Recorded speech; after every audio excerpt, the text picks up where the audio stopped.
Et pour les Jeux Olympiques de Rio et un classique pour clôturer cette 23e édition de l'Euro-Tournoi. Le champion du monde, le champion olympique face à son meilleur ennemi, le Danemark, qui ambitionne d'inscrire pour la première fois de son histoire son nom au palmarès olympique à Rio. Et donc 32e pivot de la Sesva Nansen. On a vu beaucoup de mobilité, ça commence fort. La barre trouvée par Mats Mensa Larsen. Et après un très beau mouvement et un très beau travail préparatoire pour mettre en orbite Mats Mensa Larsen. Le croisé, ça avait très bien fonctionné sur la base arrière, mais la bonne défense, la récupération de Yannick Green, c'est une surprise préférée à Niklas Landin. Et très vite, on s'est projeté avec la conclusion de Toft Hansen. Oui, alors cacher Niklas Landin aux Français, je ne sais pas si c'est véritablement inutile. En tout cas, c'est Yannick Green qui est alors au niveau technique, le petit frère. Oui, c'est le clone. Les deux portiers qui évoluaient ensemble il y a quelques années au Danemark du côté d'un club qu'on connaît parfaitement, qu'on retrouvera d'ailleurs en Ligue des Champions, à savoir Silkeborg.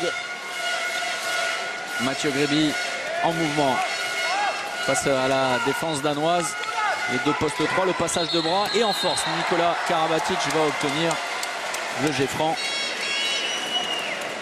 Et là, Mikkel Hansen qui avait défendu en rupture. Hein. Vous voyez, on monte et puis on descend en même temps que l'attaquant, en l'occurrence Nikola Karabatic, va vers le but.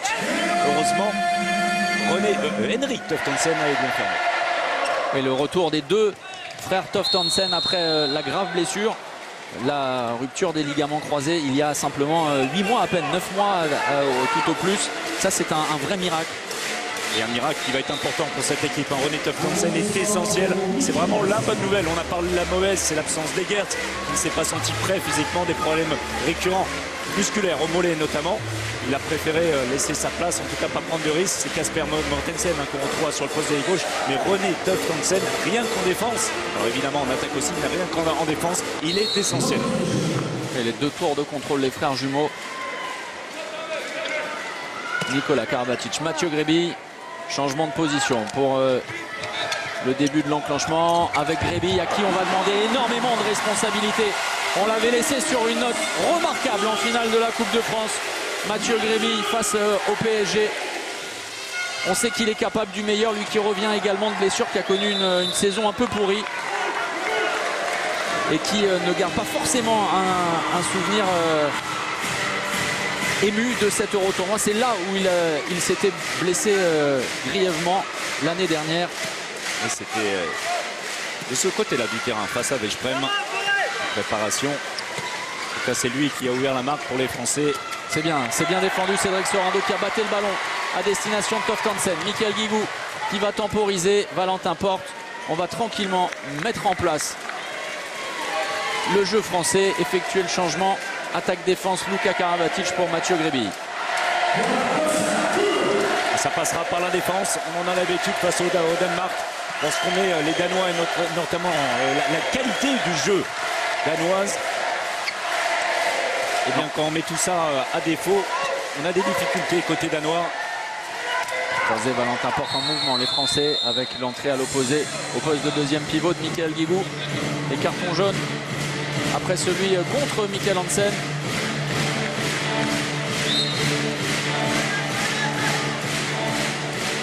C'est Henrik Toft Hansen qui est averti.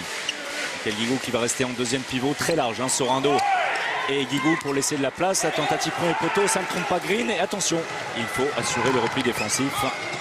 Et côté droit, la solution Christiansen va temporiser. C'est au tour de Mikkel Hansen de patienter. Là aussi, changement attaque-défense. René Toft Hansen cède sa place à Mats Mensa Larsen. Et les Français vont se repositionner en 0-6. Malgré l'impossibilité d'effectuer le changement attaque-défense. C'est Mathieu Gréby qui reste sur un poste 2. Et Christiansen l'a certainement ciblé Mathieu Gréby avec le premier temps fort. L'action se déroule et c'est bien défendu. Valentin Porte qui a gêné Mats Mensa Larsen et Lucas Ballot. Il n'y a pas de solution. L'angle était trop fermé. Le bon repli défensif de Mikkel Hansen. Et attention, parce qu'il est capable d'aller jusqu'au bout de ses actions, évidemment, de distribuer. Mais c'était un peu long, tant mieux pour les Français. Un manque de précision dans la passe de Mikkel Hansen. C'est assez rare pour être... Il est tout seul, Cédric Sorando, servi. Et réussi à offrir le premier avantage dans cette partie en faveur des Français. Et c'est Mathieu Gréby qui trouve Cédric Soindo, oublié par le repli défensif danois. En début de match, on posait la question concernant Mathieu Gréby. Il aura déjà marqué le premier but, une passe décisive sur cette action. L'interrogation Mats Christiansen, François-Xavier, au poste d'arrière droit. Qui n'est pas le titulaire, pas tenté de cette équipe danoise. On pense plutôt à Sondergaard en délicatesse, on l'a dit, blessé actuellement, mais il devrait pouvoir disputer les Jeux Olympiques dès l'entame. Oui, une contusion aux adducteurs et nouvelle erreur, nouvelle perte de balle danoise. Ce qui avait vraiment pourri le jeu français contre l'Égypte. Les Bleus n'en ont cure pour accroître leur avance. Déjà beaucoup de pertes de balles côté danois en attaque. Christiansen, oui, superbe dans l'impact. Le choix de tir de Mats Christiansen qui était venu dans le secteur central.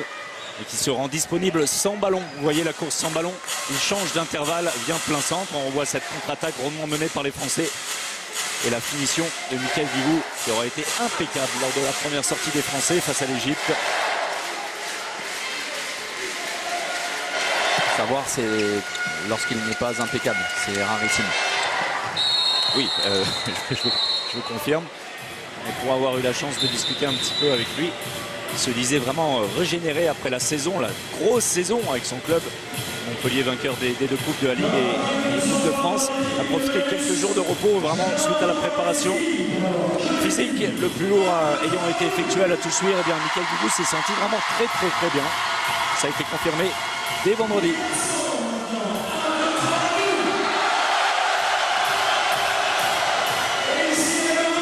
Que vous parlez de la Toussuire et de Rodez ensuite, mais surtout à la Toussuire où, voilà, comme on le disait vendredi, pour reprendre les propos de Quentin Mahé, les Bleus en ont chié. Un qui a vraiment impressionné, c'est Mathieu Gréby à tous les tests d'effort physique. Il a explosé les compteurs. C'est-à-dire qu'il a quelques qualités athlétiques, l'ami Mathieu. Gréby, justement. Allez, oh, quel impact là aussi. Superbe tir. Et déjà deuxième but en faveur de Mathieu Gréby. Lui qui était resté sur un échec face à l'Égypte. 1 sur 5 au tir. Et attention, alors parce que ça c'est le genre, la défense en demi-position contre laquelle Mikkel Hansen se régale. Un très bon tir, on revoit la réussite de Mathieu Gréby. C'est allé très vite, très fort. Ça a surpris Yannick Green. Pas très convaincant pour l'instant, le portier de Magdebourg. Un arrêt. Ouais, sur la tentative de Valentin Porte, sinon pas grand chose. Avec des Danois qui en moins de 7 minutes, c'est assez rare, ont déjà perdu le ballon à 5 reprises. Et ça avait été vraiment le gros bémol lors du premier match des Français. Yannick Green, deuxième arrêt justement. L'opportunité pour les Danois de se projeter sur la fin de montée de balle, le jeu de transition peut-être. Pas de solution face à Lucas Ballot.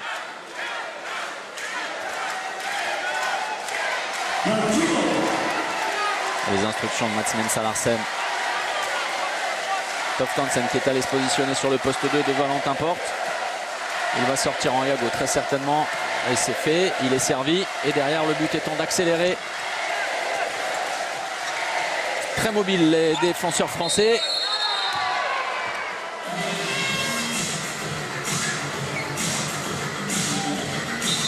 Alors qu'on ne s'y trompe pas dans cette équipe danoise, le meneur de jeu n'est pas forcément le demi-centre. Tout part vraiment de Mikkel Hansen. Et regardez, Mathieu Gréby qui s'échappe et qui n'avait pas compris que c'était le moment d'effectuer le changement. Résultat, il s'est pris une soufflante par Claude Onesta et par Didier Dinard qui l'ont rappelé tout simplement à se réveiller quelque peu. Oh, il ne me semblait pas tellement... Non, mais un peu ailleurs en tout cas. Ah, ça lui arrive. Ça lui arrive. Oui, on a beaucoup parlé de Morten Olsen, l'association avec Mats Mensah Larsen et puis évidemment Mikkel Hansen. Lorsque ces trois joueurs évoluent ensemble, malgré qu'ils soient, pour deux d'entre eux, des vrais meneurs de jeu, eh bien le véritable homme qui mène le jeu, c'est Mikkel Hansen qui démarre les actions. Mats Mensah Larsen est un joueur, un impact player, comme on dit, capable d'aller défier les joueurs lorsqu'ils sont isolés des défenseurs. Pour l'instant, ça n'a pas fonctionné. Et puis Morten Olsen est un joueur capable, lui, de tirer à travers, ce qui est toujours gênant pour les gardiens de but. Mats Mensah prise en charge par Luka Karabatic.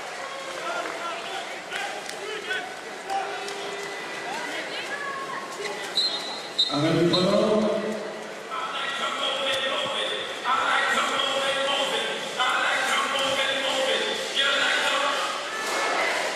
c'est une chaleur infernale, hein. Vraiment sincèrement, avec de gros orages depuis le début du week-end, même si hier l'Alsace a été plutôt épargnée malgré les précipitations fortes annoncées.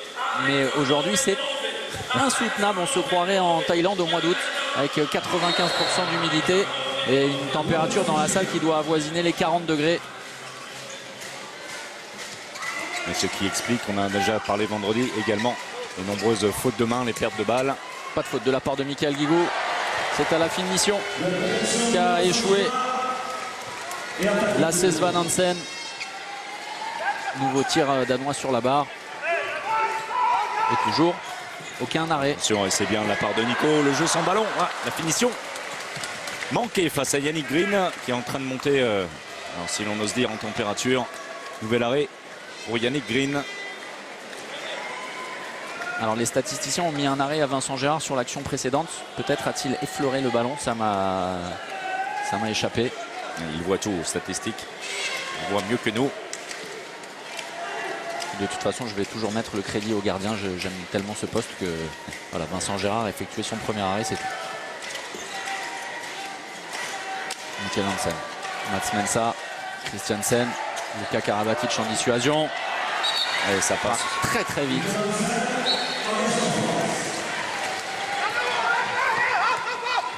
Et oh, parfait. Oh, la revue passée à Toft okay. Hansen par Mathieu Grévy. Ça le fait sourire, le Français. Regardez ça sur ses appuis. Et non, c'est bien défendu. Hein, mais René Toft Hansen largement battu sur le 1 contre 1 de Mathieu Grévy. A eu suffisamment de lucidité et de métier pour revenir sans passer par la zone.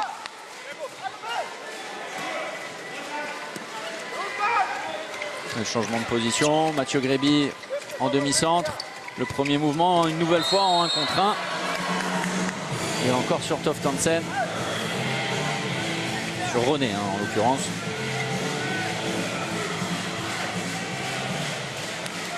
C'est solide côté défense danoise. Lucas Ballot à l'opposé. Oh là, quelle détente! Oui. Mais ça passe au-dessus. Le tir de Mathieu Grévy. Ah, c'est très spectaculaire. Hein. Alors même si Didier Dinard, au passage, lui dit que dans ce genre de situation, il aurait préféré qu'il lâche le ballon pour un de ses partenaires. Étant donné que la position n'est quand même pas idéale, hein, même pour un athlète comme Mathieu. On voit esseler Cédric Sorando au 1 contre 1 et on sait qu'il va gagner de toute façon dans ce genre de situation, la position. Et c'est vrai que c'est quand on a les capacités physiques de Mathieu Grévy, une vraie deuxième lame que de prendre l'information pour servir éventuellement son pivot. Ça c'est bien construit, c'est très bien construit. La parade de Vincent Gérard. Et récupération a priori avec un passage en zone de Mats Christiansen. On va voir tout ça. Oui, vous avez vu le pied droit du Danois dans la zone avant que celui-ci ne puisse ressortir. On retrouve vraiment les fondamentaux, tout ce qui fait que le jeu danois est l'un des plus brillants depuis de longues années, même si ce n'est pas forcément en termes de titre le plus performant. Ça va vite, beaucoup de transmissions, beaucoup de jeux sans ballon. Valentin en force, c'est bien pour Valentin. Attention, attention. Et alors on va évidemment scruter le moindre soubresaut et retenir notre respiration à chaque fois qu'un Français va tarder à se relever. Valentin Porte qui avait ressenti des douleurs à la cheville face à l'Égypte. Il joue strappé cet après-midi. Regardez le gros contact avec Toft Hansen en fin de geste.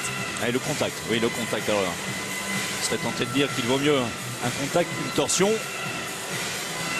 Kasper Mortensen exclu pour 2 minutes.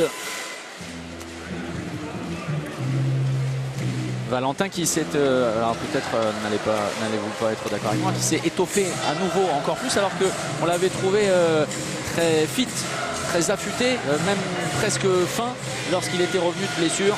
Oui, avec son club de Toulouse, et qui n'avait pourtant pas perdu la moindre puissance.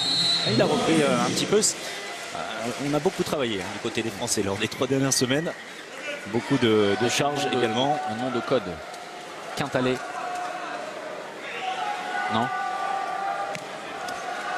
Qu'est-ce qu'il y a? Vous n'êtes pas d'accord avec moi? On m'a parlé en même temps, j'ai manqué d'attention, je m'en excuse. Qui vous a parlé? notre cher réalisateur. D'accord, on va lui demander de ne pas le faire. Je ne voulais dénoncer personne. Non, une information, hein, c'est que les Français n'avaient plus marqué jusqu'à la réussite de Valentin Porte à l'instant, n'avaient plus marqué pendant 5 minutes 30. Le bras levé pour les Danois et l'hésitation de Morten Olsen. Alors, et le refus de jeu qui aurait sans doute dû être signalé. On va rappeler la nouvelle règle et c'est ce dont se défendent les sœurs Bonaventura. Oui, alors bon, on en a parlé vendredi et on va encore beaucoup en parler. Il va falloir du temps pour s'adapter aux situations. On l'a dit, on n'est pas obligé en tout cas d'aller jusqu'au 6 passes. Sinon on fait aucune action de jeu comme ça avait été le cas sur cette attaque danoise. On est encore en possibilité. On a la possibilité. Ouais, mais vous aviez pointé ce paradoxe, c'est-à-dire qu'un joueur peut garder le ballon pendant 10 minutes s'il veut. Exactement. Et aller vers ses buts à ce moment-là. C'est ça. Ça marche une nouvelle fois. Sorando, la finition bien servie par son ancien collègue avec Barcelone, Nikola Karabatic, plein centre.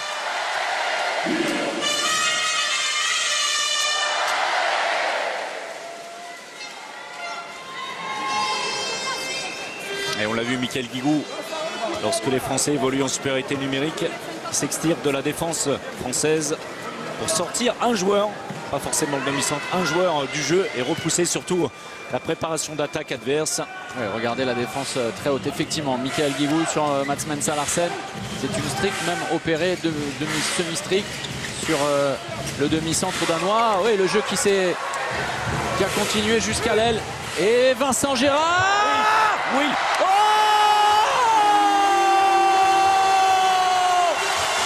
et bien voilà Vincent Gérard qui a profité des nouvelles règles dont on parlait pour inscrire un but magnifique, un peu à l'image de celui inscrit par Thierry Omeyer lors de l'Euro. Et clairement, regardez la réussite au bout de cette action avec un poteau but, poteau gardien but pour Vincent Gérard. En hommage à Thierry Omeyer ici à domicile, alors il ne l'est guère moins, hein, on en a parlé, Vincent a été formé pas très loin d'ici. Oui, il a passé son bac à Strasbourg. Il avait eu 11 je crois au bac en l'option handball. C'est ça. Ah, c'est vrai. Hein. C'est vrai. Ah, oui, il a progressé là.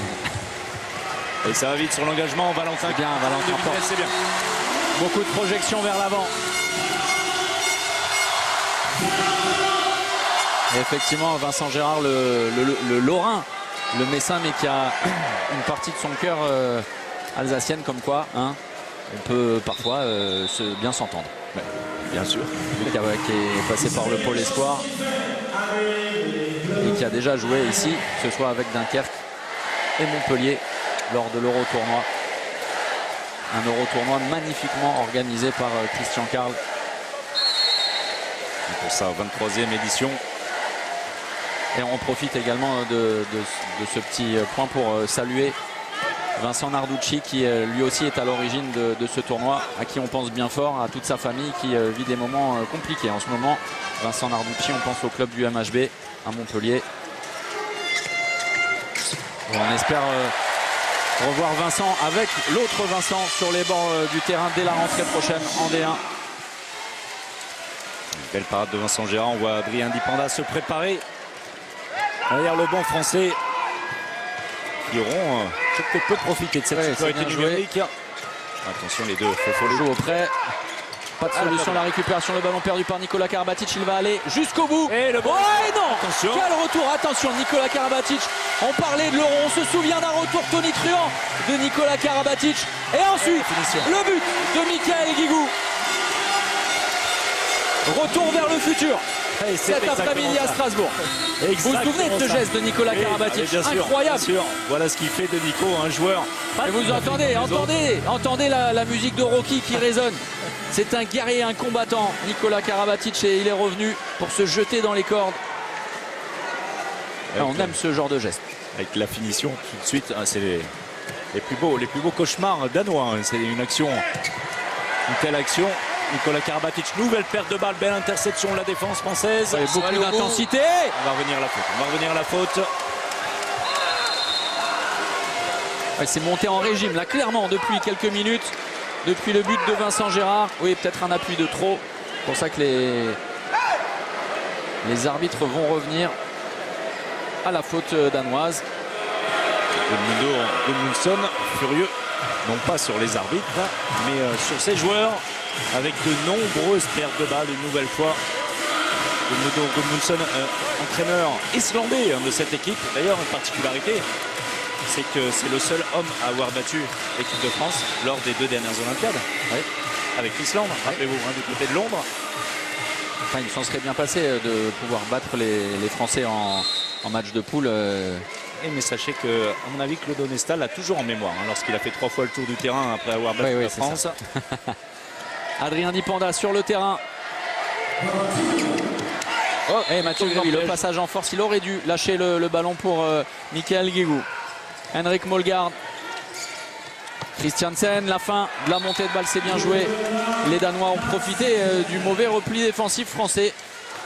Avec un Mathieu Gréby en explication avec Michael Guigou qui lui disait de ne pas hésiter à sortir pour éviter ce genre de situation.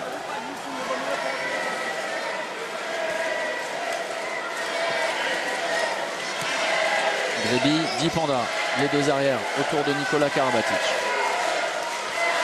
Henrik Molgaard au poste 3 pour s'occuper du cas Luka Karabatic. Mathieu, un contre 1, c'est bien fait. Secteur et pan Dipanda. La spéciale. L'occasion était belle. Elle était belle. En tout cas, belle finition sur un redoublement de passe, un renversement de jeu de Mathieu Gréby suite à son 1 contre 1 remporté une nouvelle fois. Il attire le défenseur suivant et donne l'occasion à Adrien Dipanda d'aller prendre cet intervalle externe seul. La lucarne ensuite pour conclure. Et une image, c'est celle de Daniel Narcisse derrière le banc français à l'échauffement.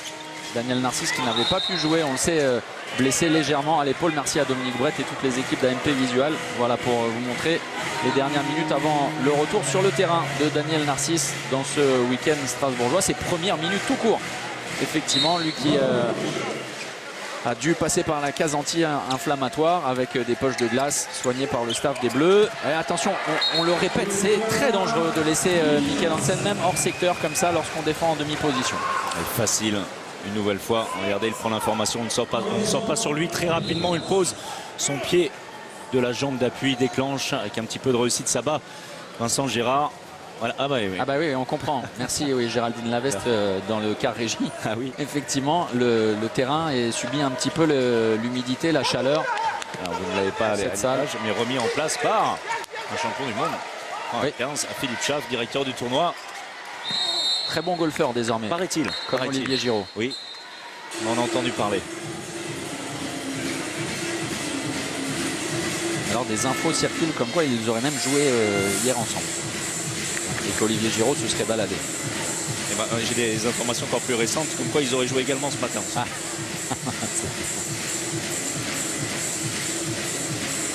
Vous pouvez nous laisser vos messages sur le hashtag En Action jusqu'à la fin de cette rencontre, vos questions, vos commentaires pour cette dernière sortie des Bleus avant de s'envoler pour Rio. L'équipe de France qui aura 2-3 jours de repos total avant de s'envoler pour le Brésil en famille. C'est dommage, Adrien Dipanda, mais qui obtient quand même le jet de 7 mètres après la défense en zone, le ceinturage de Toft Hansen. On va revoir ça, la passe absolument géniale une nouvelle fois de Michael Guigou. Il lâche le ballon, guère plus pour Adrien Dipanda arrivé de sa position initiale d'arrière droit. Et aux 7 mètres, regardez, Luc Abalo. Beaucoup de fixation. Et le tir côté bras pour le gaucher Luc Abalo.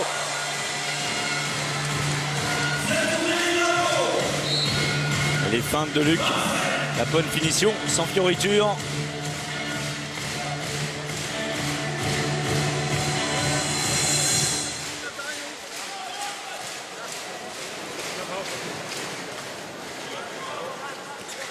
On continue avec cette base arrière composée de 3 joueurs droitiers côté danois. Morten Olsen, Mats Mensah-Larsen et Mikkel Hansen. Oui, c'est celle préférée par Gudmundsson dans le match face aux Allemands que les Danois ont survolé vraiment au cours d'une seconde période. Version calvaire pour les champions d'Europe. Le retour également sur le terrain. L'entrée de Nodesbo au poste de pivot. Le mouvement à l'opposé de Mortensen. Ça défend bien. Également à l'intérieur, le pivot de Barcelone. Magnifique public de l'Euro-Tournoi. On continue la soutien l'équipe de France. 11 pour l'équipe de France, 8 pour le Danemark. Oh la passe compliquée, ambitieuse et l'arrêt ensuite sans problème de Vincent Gérard. Adrien Dipenda. Mathieu Gréby et Daniel Narcisse, ballon en main. Ça fait du bien de voir Daniel Narcisse sur un terrain. Capitaine Daniel Narcisse, en absence de Thierry Omeyer.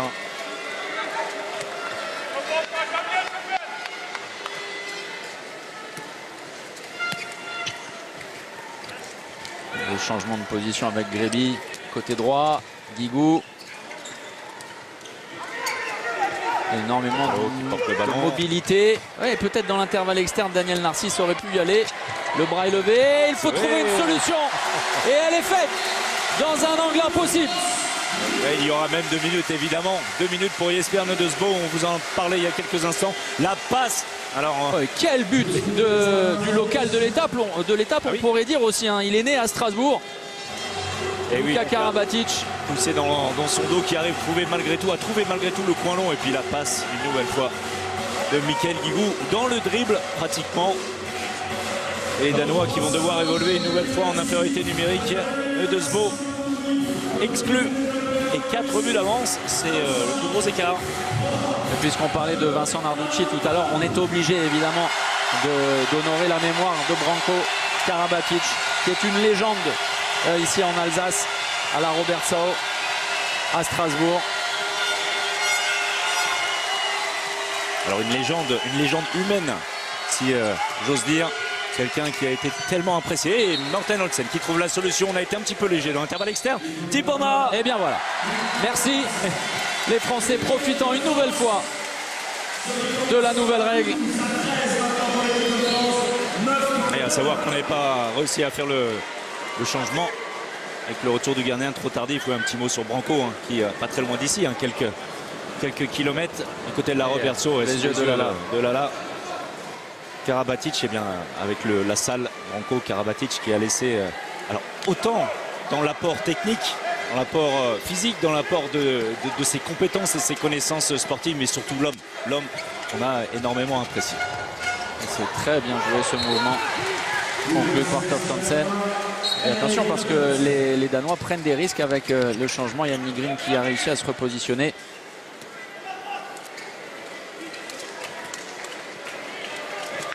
Changement attaque-défense. Encore 7 minutes, un peu moins à jouer dans cette première période palpitante avec énormément d'engagement. Beaucoup de rythme. Alors on a 2 équipes qui savent très bien jouer au handball. Maîtrise techniquement et le jeu sans mouvement. Le jeu en mouvement sans ballon. Le travail préparatoire qui fait la différence avec Mathieu Gréby servi par Adrien Dipenda. C'est splendide, vraiment. Le croisé entre Daniel Narcisse et Adrien Dipenda, et surtout ce que réalise bien le Raphaëlois, c'est la fixation du défenseur qui attend le dernier moment pour lâcher un ballon propre à Mathieu Gréby qui lui arrive sans ballon avec sa puissance. Ensuite il va Yann Nygren. Le temps mort posé par l'ami Gudmundur Gudmundsson.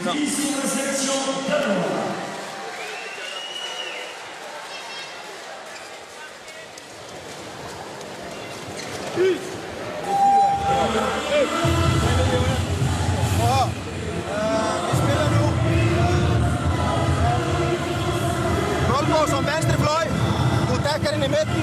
Damgaard kommer som venstre bak, Mikkel playmaker. Og vi spiller Barca venstre. Og Mikkel Damgaard kommer ind i midten. Alle 3 venstre. Okay? Prøv at få flyttet. Vi tager Barca venstre. Og du starter i midten, du er playmaker nu. Og så tager vi 3. Okay? Kom, drenge! Kom, der kæmper vi for! Så! Damgaard som venstre, så er vi for!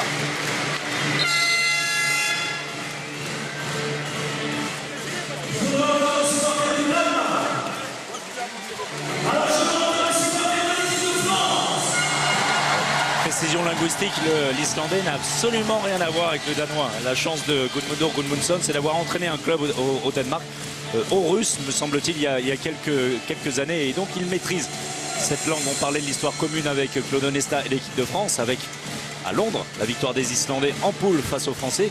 Il était également à la tête de l'équipe nationale islandaise lorsque celle-ci, 4 ans plus tôt, à Pékin, avait réalisé l'exploit absolument hallucinant d'atteindre la finale et de perdre logiquement contre les Français. Donc vraiment, on ne se quitte plus entre Gudmundsson et Onesta. Hansen, Olsen, Nodesbo. C'est tenu Mathieu Gréby, Mikkel Hansen et Luka Karabatic qui fait un énorme travail défensif. Ça défend bien, ça défend très très bien malgré la vitesse des transmissions. Oui, c'est très bien joué. Et ça a failli être payant avec Ludovic Fabregas qui était tout près de réussir son entrée. Mais le travail monstrueux de Luka Karabatic sur la base arrière danoise.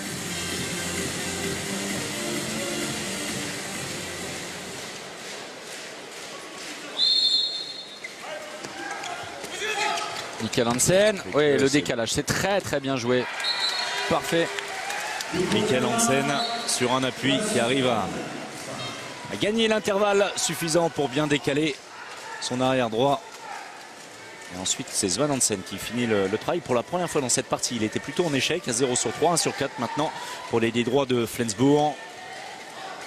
Si je vous parle des ailiers, ce n'est pas par hasard. On a fait le choix du côté de Gudmundsson dans cette sélection de ne prendre qu'un ailier droit, Svan Hansen, et qu'un ailier gauche, Mortensen. Les deux qui ont intérêt à être assez efficaces. Oh là là.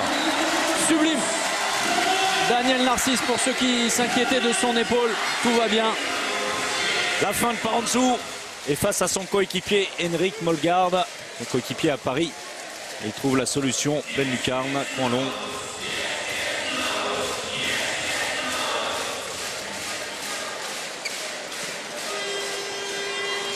Et Damgaard. C'est bien, Vincent Gérard.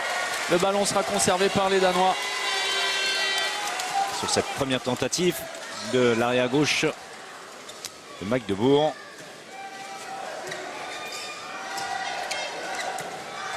Hansen tente le contournement. On va retourner dans le secteur central. Mikkel Hansen.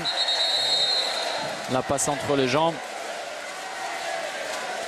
Un carton jaune pour Mathieu Gréby. Vigilant sur le pivot danois.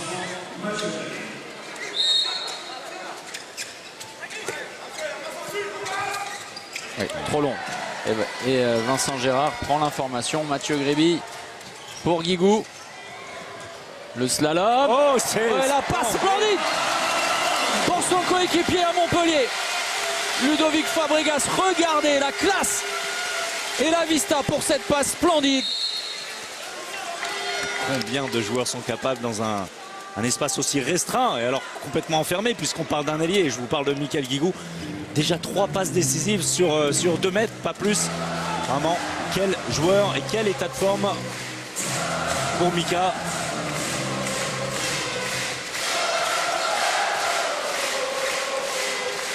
On le sent en grande difficulté. Damgaard. Les défenseurs français. Quel boulot monstrueux. Luka Karabatic à gauche. Mikkel Guigou. Et bien voilà le plus gros écart depuis le début de cette partie. Plus 6 en faveur de l'équipe de France. Quelle défense française. Alors on s'attarde sur la finition bien évidemment avec la réussite une nouvelle fois de Mikkel Guigou. Mais les Danois depuis quelques minutes n'ont plus aucune solution malgré la qualité de jeu qui reste quand même présente du côté danois et notamment la vitesse des transmissions, mais ça ne met pas du tout en difficulté des défenseurs français extrêmement mobiles, soit Luka Karabatic et même Ludo Fabregas depuis son entrée. Et on attend encore d'être convaincu par Damgaard, côté gauche. Et le mauvais bloc. Il a bloqué le bras de Mathieu Gréby, Jesper Nodesbo. C'est bien vu par Charlotte et Julie Bonaventura. C'était en amont, cette faute de Nodesbo. Et l'occasion de proposer un vrai écart, franchement incroyable face au Danemark. Quelle impression laissée par la défense française. C'est en mode destruction, vraiment, la défense. Imaginez 10 pertes de balles déjà du côté danois après 28 minutes de jeu. Et ça, Ce n'est pas dû au hasard, en difficulté en attaque tout simplement puisque la défense française fonctionne parfaitement.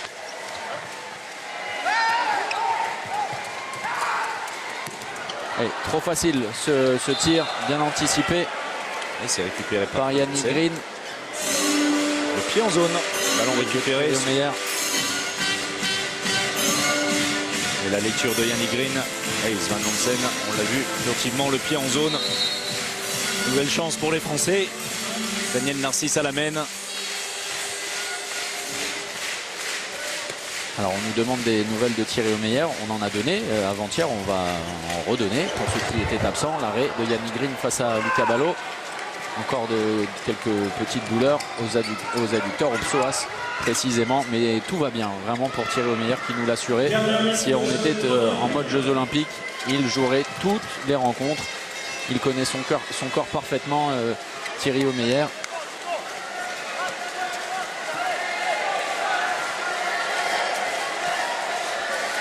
Hansen, la sortie de Modesbo.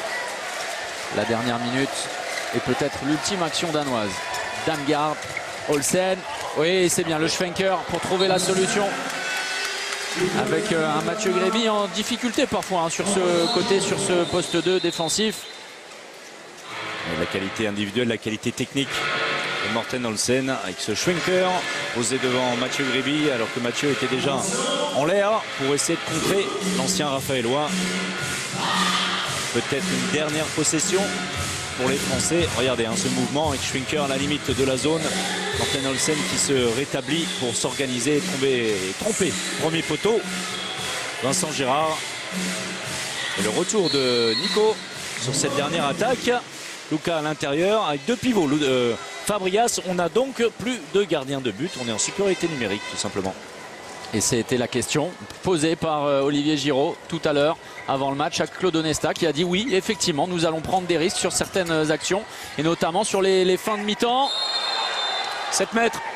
7 mètres obtenus par Luca Ballo. Et c'est parfait dans le timing idéal pour l'équipe de France qui, en cas de transformation de ce jet de 7 mètres, retournera au vestiaire avec un avantage de +6. C'est Luca Ballo. Non, Michael Guigou. La faute ayant été effectuée sur Lucho. Et on varie les plaisirs. Michael Guigou face à Yannick Green. Étonnant là aussi le choix de Gudmundsson. Yannick Green préféré à Niklas Landin. Et qui arrête le dernier ballon. On en reste là au terme des 30 premières minutes. Mais quelle impression laissée par l'équipe de France. 12 buts simplement encaissés. Les Français ont broyé les Danois dans le secteur défensif.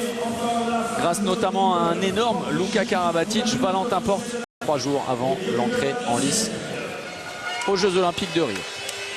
Le début de la deuxième période, après 30 minutes de rêve proposés par l'équipe de France.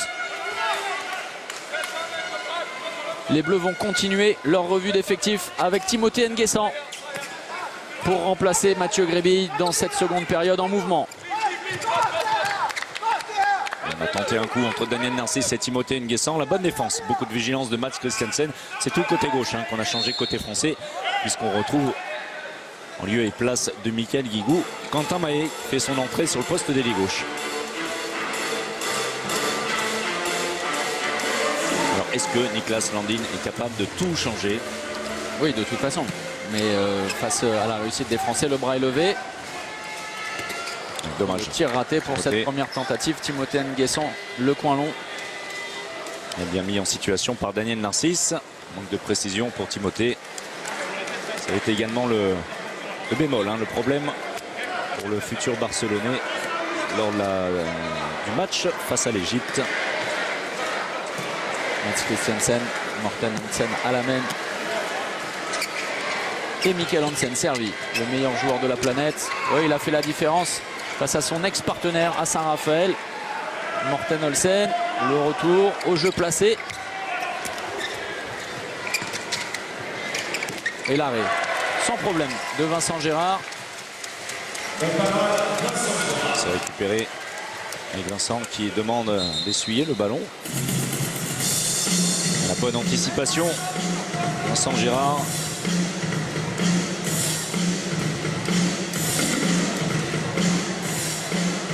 Et 4 arrêts. Officiellement, statistiquement. Et un but. 100% de réussite. Ne manquez pas ce soir le premier match de préparation à l'international du PSG face à l'Inter Milan. Ce sera sur beIN Sport 1 peu après 23 h. On va souhaiter également bonne chance à l'équipe de France face à l'Italie. Oh, c'est bien fait. C'est bien fait. Allez, team, il faut aller au bout. Ce sera un 7 mètres. On va revoir tout ça. Alors, pourquoi je dis que c'était bien fait? C'est l'accélération sur son premier appui qui fait la différence. 2 minutes pour Molgaard. Regardez, il dépasse Tuft Hansen. Ensuite, Molgaard qui vient fermer. C'est sévère hein, pour Molgaard, même s'il intervient tard. C'est avec le bras, sur le bras justement, de Tim N'Guessan. Un 7 mètres obtenu. Et non, un 9 mètres. Oui, c'est ce que demande Quentin Mahé. Étonnant. Il était en situation de tir. Bien, tous les Français vont devoir revenir. Eux avaient compris un petit peu comme nous. Construire Cédric Sorando au cœur de la défense danoise. Entre le poste 3 et le poste 2. Daniel Narcisse pour le premier temps fort. Adrien Dipanda, la passe de renversement. Valentin Porte et l'arrêt de Niklas Landin. Mais la défense en zone, en tout cas le passage en zone de Mortensen signalé. Et le carton jaune contre le meilleur ami de Charlotte et Julie Bonaventura, Gudmundur Gudmundsson, qui avait pété un câble. Permettez-moi l'expression quelque peu triviale. Vendredi, lors d'un face-à-face très engagé. Gudmundsson qui se plaint qu'on ait donné un 7 mètres alors que vous avez vu le dernier défenseur danois largement couper la zone. Quentin Mahé face à Niklas Landin. C'est bien. Et le duel remporté par le Flensburger. C'est bien parce que, et on va le dire, ça n'a pas toujours été son gardien préféré. Non, du tout. Voilà. Du tout. Ce n'est pas le seul. Hein. Oui, mais particulièrement. Ça arrive, mais c'est vrai que Niklas Landin a souvent, quelquefois, mis en difficulté Quentin Mahé dans les joutes de Bundesliga. Et regardez, en supériorité numérique, le choix, l'option tactique évidente et habituelle pour Claude Onesta et les Bleus. La défense en 1-5 avec Quentin Mahé au poste haut. Pour l'instant, ça réussit parfaitement. Attention à colmater les brèches. Retour intérieur. Et jusqu'au bout, encore. Regardez la mobilité. Regardez la mobilité. Morten Olsen, pas de solution. Oh, le tir trouvé par le Danois pour transpercer la défense française qui était pourtant parfaitement mobile. Il ne restait vraiment plus que le talent individuel de Morten Olsen pour trouver une solution sur cette attaque. Alors que les Français avaient parfaitement flotté de la droite vers la gauche de manière latérale, en mettant toujours en échec les tentatives danoises. C'est très bien joué de la part d'Adrien Dipanda. Et en échec Quentin Mahé face à Niklas Landin. On vous le disait, hein, alors il a pris un risque, mais il est obligé de le faire. Regardez les segments et l'amplitude de celui qui est sinon le meilleur, mais l'un des 3 meilleurs gardiens du monde. Il ne lui manque que les titres internationaux, même s'il a déjà été champion d'Europe, on le rappelle, en 2012. Les Danois. Et s'il manque des titres internationaux à Niklas Landin, c'est aussi à cause de l'adversaire qu'affrontent en ce moment les Danois. Bien souvent.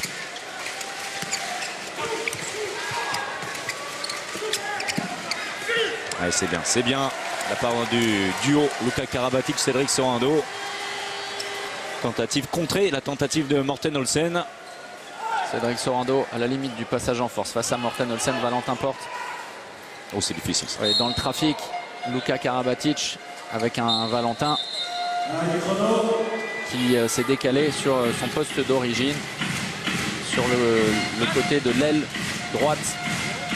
Et puisqu'on parlait d'Adrien Dipanda et de Saint-Raphaël, on va saluer Joël Da Silva qui a été l'un des instigateurs de ce repositionnement de Valentin Porte au poste d'arrière. Entraîneur de l'année en LNH, Joël Da Silva.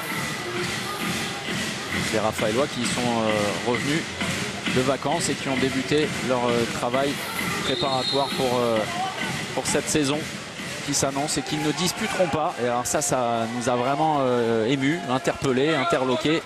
La Ligue des Champions, malgré leur deuxième place en championnat, disons-le, hein, c'est une vraie anomalie, François-Xavier, juste compte tenu du contexte sportif pur et simple. Alors même si on avait insisté hein, là-dessus les dernières semaines, hein, de bien dire que le classement sportif était l'un des critères retenus par le HF pour donner une place ou non d'ailleurs en Ligue des Champions.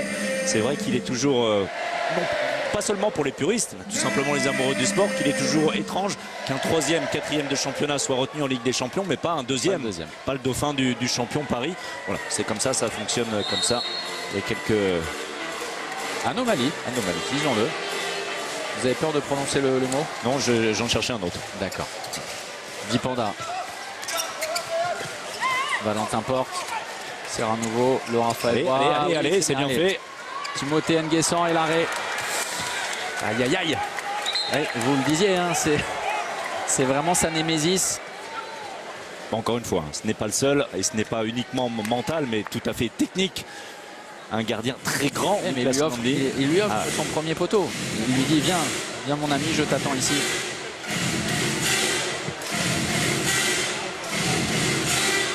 Ceci dit, lorsqu'on a vu le calvaire vécu par Patrick Winczek, coéquipier de Niklas Landin au THW Kiel, c'est ça.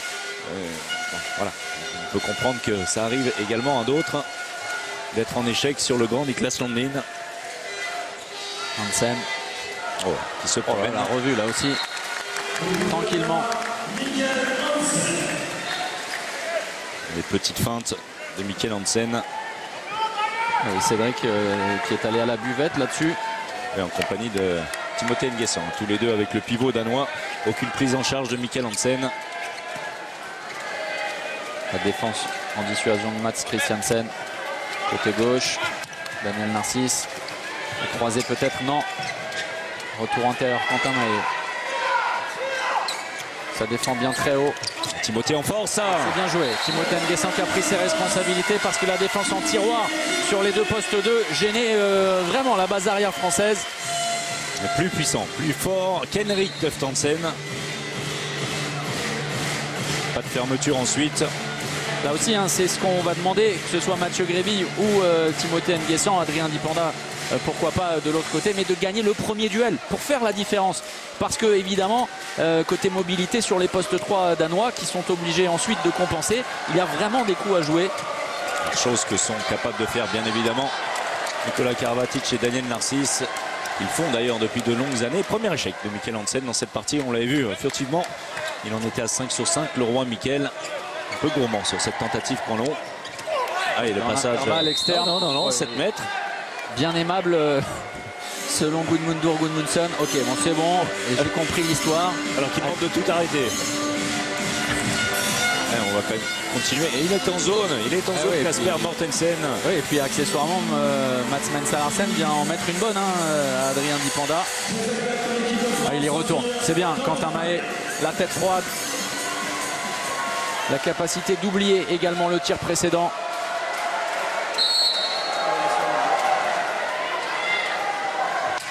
Et le poteau côté bras. Il se passe quelque chose. Vous qui connaissez parfaitement Quentin Mahé, qui l'avait vu naître, qui le connaissait donc depuis tout petit, puisque vous l'avez vu naître. C'est ça. Mais il se passe quelque chose. Clairement, il y pense. C'est évidemment qu'il y pense. Et puis Niklas Landin, un peu plus âgé, un peu plus expérimenté. Alors pour tout vous dire, je l'ai surveillé à la pause. Ouais.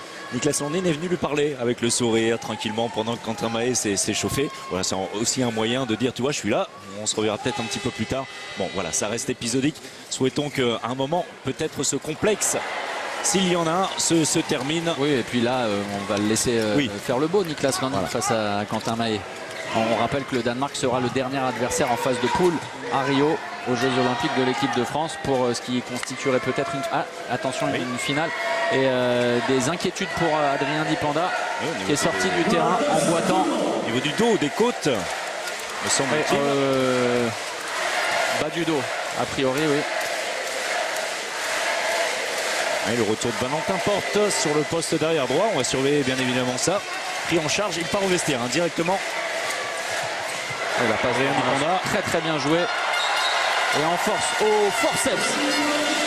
Cédric Sorando prend le dessus face à Niklas Landin. Superbe passe de Timothée Nguessan.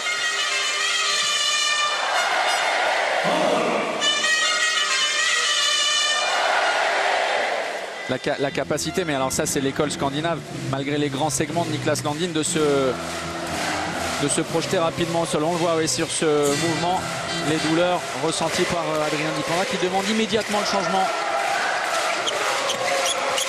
Et on suivra ça de très près dans les jours à venir, après des jours de repos.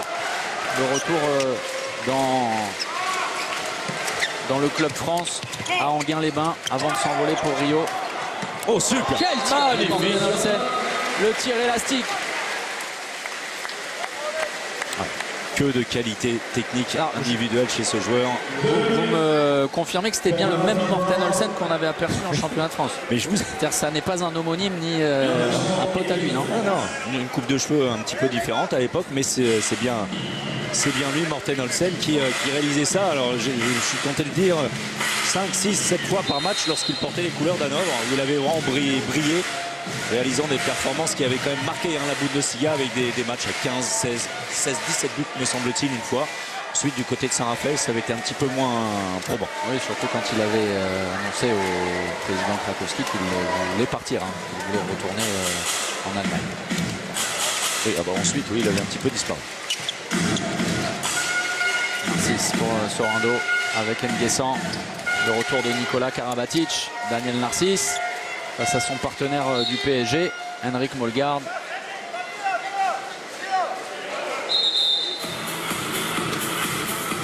Et en cette seconde période, les deux postes de 3 ne sont plus occupés par exclusivement les deux frères Toft Hansen. On a vu cette formule également en première période avec Henrik Molgaard. Ça avait été plutôt concluant en début de partie, la défense, le secteur central de la défense danoise avec Henrik et René Toft Hansen. Ici à l'image, blessé, voilà, un petit coup au niveau de la lèvre pour le killer. Et le ballon est dévié, sera donc conservé par l'équipe de France. La prise d'initiative de Timothée Nguessan et le bras va rester levé. Une passe. 2 passes. Un petit joueur petit qui a secteur. le droit de conserver le ballon dans les mains que 3 secondes avant de le libérer pour un autre partenaire dans la nouvelle règle. Donc il ne peut pas faire le terrain en entier. En dribble 3 secondes. 3 secondes. Dans la main, mais on peut partir à l'autre bout du terrain en dribble autant que vous voulez, mais à ce moment-là on ne fera plus vraiment action de jeu. On va, encore une fois, on l'a dit vendredi, on va se caler par rapport à ces nouvelles règles. Mais le problème, c'est que voilà, on débute au 1er juillet officiellement avec les nouvelles règles et la première compétition dans laquelle on va appliquer ces nouvelles règles. Passe de passe, les Jeux Olympiques. Et l'arrêt de Niklas Landin. Oui, effectivement, on en aura un aperçu plus probant très certainement au JO. Et attention, on a totalement oublié. C'est bien parce qu'il avait été effectivement oublié côté gauche et Vincent Gérard a ensuite fait le boulot. En échec, Casper Mortensen. Il n'a pas marqué, me semble-t-il, dans cette partie. Oui, et pas marqué les esprits non plus. On va mettre dans le sac Mats Christensen également. Lasse Svanensen. Même si Christensen a fait ce qu'il avait à faire, et Mikael Damgaard aussi en première période. Damgaard, oui, c'était un petit peu compliqué. Le poste derrière de jeu, c'est vrai. On rappelle le show à ballot, l'absence de Søndergaard et l'arrêt de Niklas Landin. Et ça va être récupéré. Allez, non. À gauche, attention, le repli. Il échappe à Daniel Narcisse et à Vincent Gérard en le dépassant dans ce jeu de miroir. Bien joué de la part de Casper Mortensen. Et attention. Oui, il n'y a plus que 4 buts d'avance. Et surtout la tendance, on voit les Français en échec sur Niklas Landin parfois. Les Danois qui commencent à pouvoir évoluer sur du jeu rapide, du jeu de contre-attaque comme à l'instant avec Casper Mortensen. Une légère désorganisation suite à la blessure et à la sortie d'Adrien Dipenda. Oui, et puis Dominique Brett ne s'y trompe pas en nous montrant cet homme, Niklas Landin, qui est à 57% d'efficacité depuis son entrée au début de la seconde période. Le retour de Valentin Porte sur un poste d'arrière. Lucas Ballot à l'aile. Valentin Porte. Daniel Narcisse le croisé. C'est bien fait. Avec Valentin, super. C'est bien joué là aussi. On insiste sur le travail préparatoire. C'est ce qu'on a envie de voir de la part de l'équipe de France. Alors, le travail préparatoire de Daniel Narcisse une nouvelle fois est impeccable. Et ensuite, encore faut-il pour cet homme être capable, Valentin Porte, de passer au-dessus du contre. Réussir également à mettre un coup de poignet pour revenir coin long, en tout cas pas croiser son tir là même où l'attendait Niklas Landin. Oui, de ne pas offrir un tir facile. Le secteur de tir choisi par Valentin Porte est aussi intéressant en ce sens.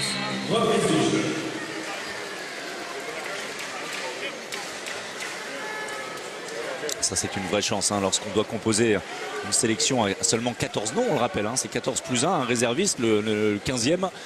Eh bien, avoir des joueurs comme Valentin Porte et Quentin Mahé capables d'évoluer sur les postes avant et arrière, ailier et arrière, latéraux, chose que n'ont pas les Danois. Alors j'insiste là-dessus, mais regardez, Svan Hansen 1 sur 4, Mortensen 1 sur 4. On n'est pas forcément habitué à ça. Côté danois, on l'a dit, prise de risque de Gudmundsson qui n'a que 2 ailiers, un de chaque côté. C'est bien. Vincent Gérard qui, avec son bras droit, est venu fouetter la tentative de Damgard.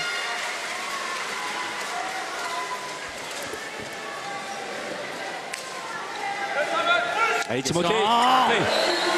Le prédateur.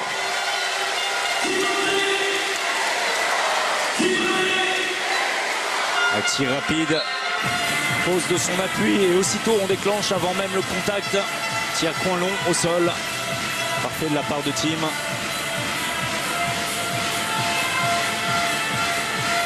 Lui qui sera moins impacté à la rentrée par les frimas chambériens. Ah oui. C'est vrai, hein. On retrouvera Timothée Nguessan en Ligue des Champions. Dans un groupe pas mal de malades. En compagnie d'un autre Français. Alors pas seulement, on sait que c'est vrai qu'ils sont indo côté de Barcelone depuis de longues années maintenant. Et puis Dick Hamem, c'est officiel depuis quelques jours. Dick Hamem qui partira en campagne lui également avec l'équipe de France junior du côté du Danemark à partir de jeudi 28. Ils sont partis déjà. Oh, attention Luka Karabatic et les 2 minutes. Il était en retard de la maladresse involontaire, le geste de Luka Karabatic. Une décision logique. On va dire. Même si Lucas s'en défend. On a quand même, ça c'est une vraie question, un vrai questionnement. Un joueur presque affalé sur le banc depuis le début côté danois, c'est Lasse Andersson qu'on n'avait pas vu avec l'Euro, qu'on promet, futur Barcelonais également à partir de septembre, à qui on promet le plus grand avenir, et c'est un joueur remarquable, vous savez que je l'aime beaucoup. Il a été très peu utilisé, très peu utilisé face à l'Allemagne. Il ne l'a pas été encore dans cette partie face à la France. On ira aux infos pour Lasse Andersson. Bien joué le décalage, le travail, l'accélération jusqu'à la fin de cette possession de Morten Olsen. Lance Lindberg, déçu, choqué. Il s'est déclaré choqué par sa non-sélection justement dans les 14 réservistes. 15e homme, il ira du côté de Rio avec l'équipe nationale, mais ne sera appelé que si Gudmundsson pense qu'il en a besoin. Puisqu'on parle de numéro 15, on va faire un petit coucou à un numéro 15 célèbre, hein, si l'on peut dire, c'est William Acambré, qui vous le savez n'est pas retenu dans la sélection. Il avait été, comment dire, quelque peu important à Londres. On se souvient de son match fantastique, sa fin de match face à l'Espagne, le sauveur de la patrie. William qui a sans doute fait les frais de son trop pauvre temps de jeu au PSG sous les ordres de Noka Serdaruzic. Le bras levé. Attention, attention, Français. vers le but, vers le but. Non, pas forcément vers le but. Oh, c'est remarquable. On va revoir tout ça. Remarquable la passe de Timothée Nguessan pour Ludovic Fabrias. Regardez, passe dans le dos. Oh, vous avez vu, vous avez encore le vieux réflexe, hein, vers le but. Vers le but. Ah, c'est vrai, hein. Il a bien fait d'y aller là sur le coup. Timothée Nguessan qui lâche un ballon spectaculaire et très précis pour Ludo qui marque son premier but. Hashtag en action pour les 15 dernières minutes de cette finale de l'Euro tournoi. de pivot côté danois sur cette supériorité numérique. Damgaard, Lance Lindberg, deuxième réussite consécutive pour Hans Lindberg. Ancien meilleur buteur de Bundesliga lorsqu'il portait les couleurs du SV Hambourg. Une question, François-Xavier, sur le hashtag en action d'un de nos plus fidèles téléspectateurs. Pas très loin d'ici, bon, à vol d'oiseau de Besançon. Je crois savoir de qui vous parlez. Lionel Geoffroy qui nous demande, mais où est passé Mikkel Hansen? Et alors, il est passé, il est juste devant nous, bien installé également. Je ne pense pas qu'on revoit Mikkel Hansen dans cette partie. L'arrêt de Niklas Landin malgré ce beau tir de Valentin Porte avec son bras droit. Molgaard, et il a vu côté gauche. Et Damgaard dans le secteur central, Mats Mensa Larsen. Et alors, les fous de rage, Gudmundur Gudmundsson, parce qu'il y avait un coup à jouer. Regardez, bien joué, Dominique Brett. Votre ami Chewbacca. Mikkel Hansen. Ouais, alors il a de quoi, hein, Gudmundur Gudmundsson, en plaisante, mais être furieux sur Mats Mensa Larsen qui manque beaucoup de spontanéité sur cette situation où on était clairement dans un 2 contre 1, seulement un 2 contre 1 lorsqu'on ne fait pas action vers le but, lorsqu'on ne provoque pas que le dernier défenseur vienne fermer sur soi, eh bien ça ne sert strictement à rien, alors que Lindberg aurait eu là encore l'occasion d'aller marquer un 3e but éventuellement. Juste, on précise parce que les gens ne vont pas comprendre, Chewbacca, ça a fait rire Mikkel Hansen, hein, donc, oui, il y a absolument. C'était lors de la soirée des trophées LNH que nous avions diffusé sur internet. Là on avait été permis de faire un parallèle physique entre Chewbacca et Mikkel Hansen, ce qui avait fait rire. Oui, totalement, c'est vrai, vraiment, le Danois, comme quoi tout est possible. Voilà. Retour au jeu, Nodesbo, Mensa, Larsen au poste de demi-centre. Voilà l'enclenchement avec le changement de position d'Amgard. Renversement, Mats Mensa Larsen, le passage de bras, c'est tenu par Nikola Karabatic. Là aussi, hein, on a géré les efforts. Côté Claude Onesta, on n'a pas forcément mobilisé Nikola Karabatic parce que ça n'était pas nécessaire. C'est aussi une vraie satisfaction. Et pour intérieur, Ludovic Fabregas et l'arrêt de Vincent Gérard. Récupération des Bleus ensuite qui se projette avec Nguessan, Quentin Mahé, et quel arrêt de Niklas Landin, fantastique. Ah, terrible Landin, une nouvelle fois sur Quentin qui avait essayé de dépasser le portier danois, mais regardez cette parade, celle de Vincent Girard, très vigilant sur le coup. Ah oui, Dominique Brett va nous recaler tout ça avec les équipes d'ANP Visual, mais alors il a tenté de le dépasser dans ce qu'on appelle le jeu de miroir. Sauf que Niklas Landin était infranchissable. Une muraille s'est dressée face à Quentin Mahé. 6 arrêts, dont 4 me semble-t-il. Et une barre trouvée par Quentin Mahé. Et le poteau sur 7 mètres également. 8 arrêts au total pour Vincent Gérard. À 30%, c'est bien, ça fonctionne bien. Le travail en collaboration avec la défense française. On va revenir sur cette défense française. Vous parlez de Nikola Karabatic, qu'on a moins vu ces dernières minutes et qui est utilisé sur un poste 2. Regardez de quoi il est capable.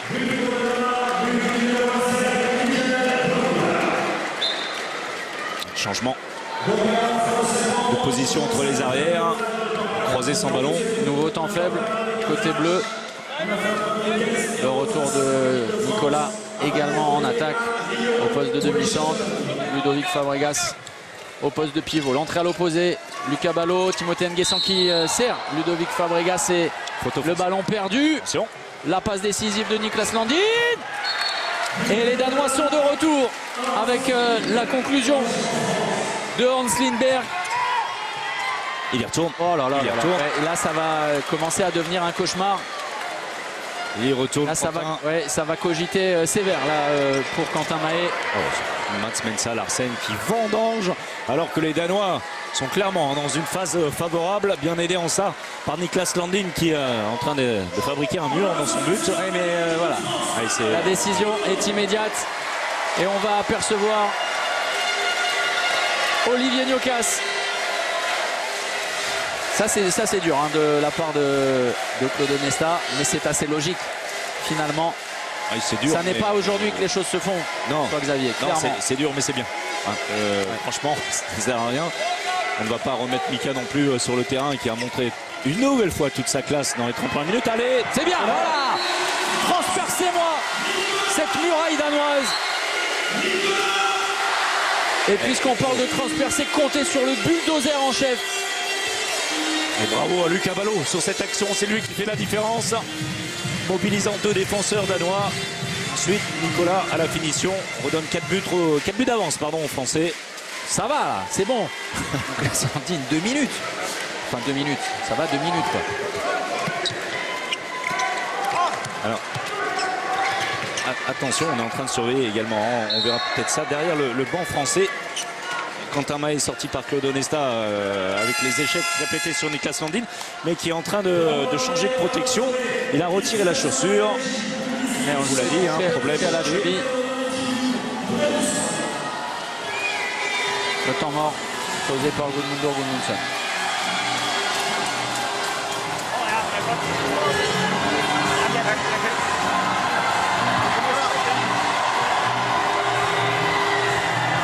Prøv ind til her nu. Vi tager det igen. Center kryds.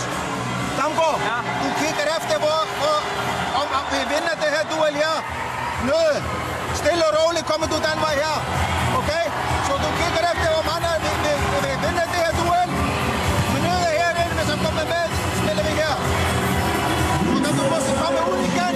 Og den her tur. Okay? Kom videre.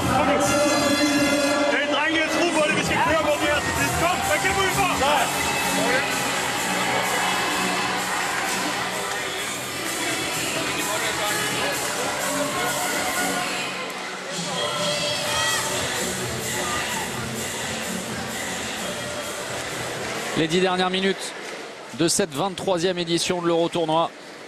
Et un homme capable de peut-être renverser la situation, c'est lui, Niklas Landin. La bête noire de Quentin Mahé dans cette rencontre, en tout cas. On a vu la statistique, 1 sur 6. C'est donc un 0 sur 5, puisque Quentin est marqué sur sa première tentative. On ne va pas insister là-dessus. Bien défendre de nouveau côté français. Il faut avoir des munitions, comme on dit, pour le jeu rapide. Donc c'est bien fait ça. C'est très bien refermé Bien aussi refermé. de la part de Luka Karabatic. Pas de faute, pas de faute, pas de faute sur Nedesbo. Bon. Allez, Olivier Niokas. Oui, c'est bien. Olivier Giraud. Ouais, juste pour vous dire, c'est vrai que Quentin Mahé était en difficulté face à Niklas Landin. J'étais à côté de lui, là, il a quand même un vrai souci au pied qui le gêne, qui ne l'empêche pas de jouer. Mais face à un joueur comme Niklas Landin, il faut être en pleine possession de ses moyens.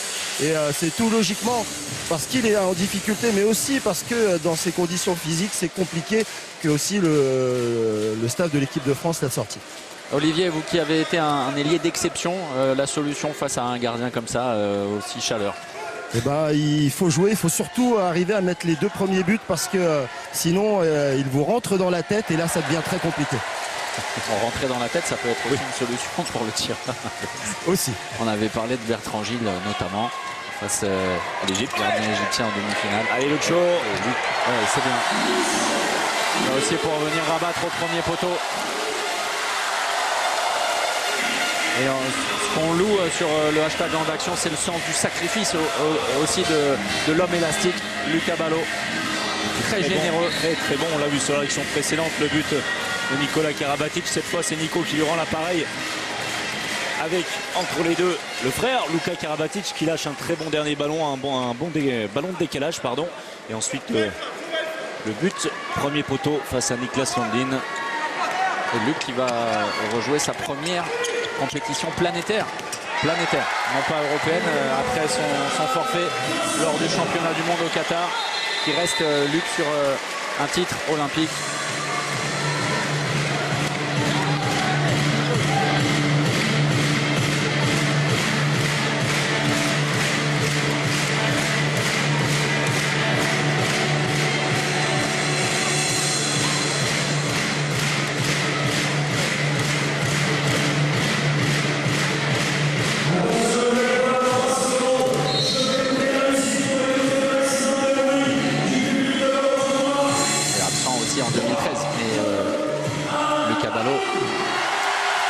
mais qui reste donc bien sur un titre olympique, on est d'accord. Oui, il a même marqué le dernier but de la compétition. Rappelez-vous, face à la Suède, pas pour la France. Olivier Gnocas qui a changé de position avec Timothée Nguessan qui retrouve un poste d'arrière gauche qu'il connaît parfaitement. Le 1 contre 1, non, c'est un marché. Marché Ouais, pour étonnant. Olivier. Desbo. Et quel arrêt Vincent de Vincent Gérard pour faire se lever le public du Rhenus. Vincent Gérard qui aura réalisé une partie fantastique à l'image de sa deuxième période face à l'Égypte. 12e arrêt pour lui. Ah, j'en ai compté 12, moi j'ai été un peu généreux. C'était le fameux tout à l'heure en première période. On ne savait pas trop. Ouais, voilà. En tout cas, auteur d'un but également, Vincent Gérard. Ça va, l'après-midi a été plutôt bien géré.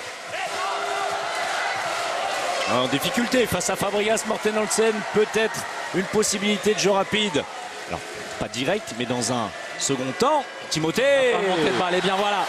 Timothée Nguessan a écrabouillé, enfoncé la défense danoise et fait taire Niklas Landin. Et un nouvel écart énorme en faveur des Bleus. En quelques instants, vraiment, c'est allé très vite. Regardez, après 6 minutes quasiment d'apathie danoise. C'est plié pour la victoire dans cet Euro-tournoi. C'est important, on vous a dit pourquoi? Tout simplement puisqu'en 2008, la France l'avait emporté. En 2012 aussi. La France l'avait emporté. En 2000, la Russie l'avait emporté, cet Euro-tournoi, avant de devenir championne olympique. C'est vrai qu'il y a de bons présages lorsqu'on remporte cet Euro-tournoi. Alors, on ne va pas parler de 2004. Non, n'en parlons pas. C'est un traumatisme dans le handball français, ce quart de finale disputé face à des Russes vieillissants, et notamment un Russe très célèbre qui habite ici. Alors on va lui faire un petit coucou, c'est un certain Andrei Lavrov, gardien légendaire. Et Thierry Omeyer ira à Rio pour égaler son record. Hein. Oui, puisque Andrei Lavrov a remporté par 3 fois avec 3, on va dire, dénominations du pays différentes. L'URSS, la CEI et la Russie. Par 3 fois, il a été champion olympique. Ils sont 5 dans l'équipe de France à pouvoir réaliser ce triplé. Cet homme. Karabatic, Narcisse, Omeyer et les 2 ailiers à ballot. Guigou. C'est bien, le travail en mouvement, le travail et le jeu sans ballon. Même si ça défend dur avec Toftansen. Le Bran va certainement pas tarder à se lever. Nguessan dans la masse. Ouais, on a hâte d'entendre au micro d'Olivier dans un instant les acteurs de cette partie, parce que en guise d'ultime sortie, il y aura eu vraiment d'énormes satisfactions. La récupération, la roucoulette. Oh là là, la roucoulette ratée d'Olivier Gnocas.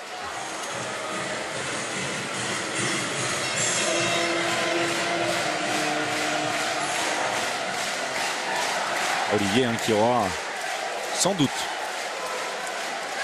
un rôle à jouer, un rôle qui pourrait être déterminant comme il l'avait été, on en a parlé pour William Macambré à Londres.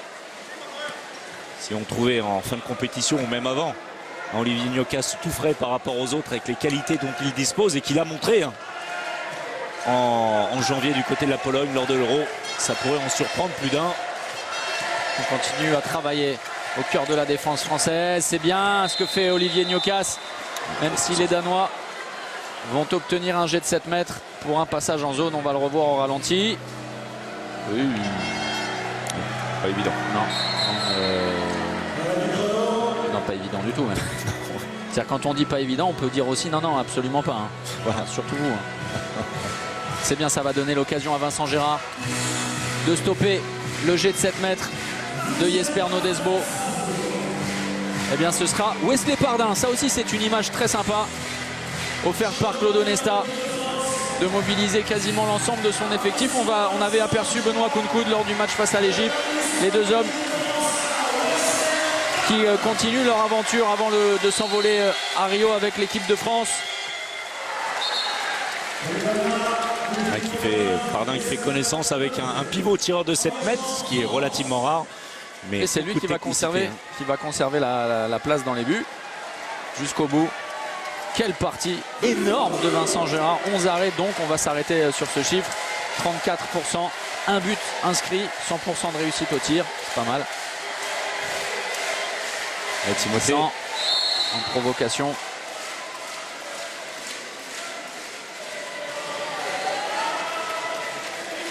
Très séduisante cette équipe de France cet après-midi. Un match plein réalisé par les Français, avec notamment 10-12 minutes en fin de première période de haute intensité. Et Lucas Ballot qui va regardez. Gros retour de Lucas Ballot.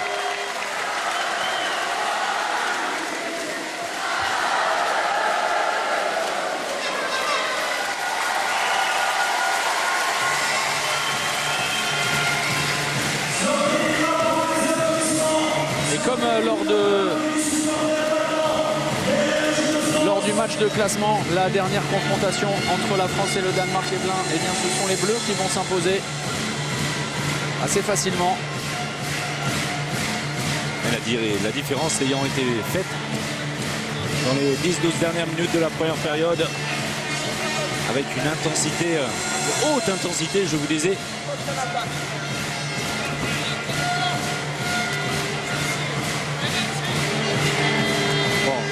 Vous avez peut-être entendu la voix suave d'un homme qu'on aime beaucoup, c'est Mikkel Hansen, qui est venu nous dire que c'est un scandale, qu'il y aurait dû avoir 2 minutes, mais qui est vénère, comme disent les jeunes.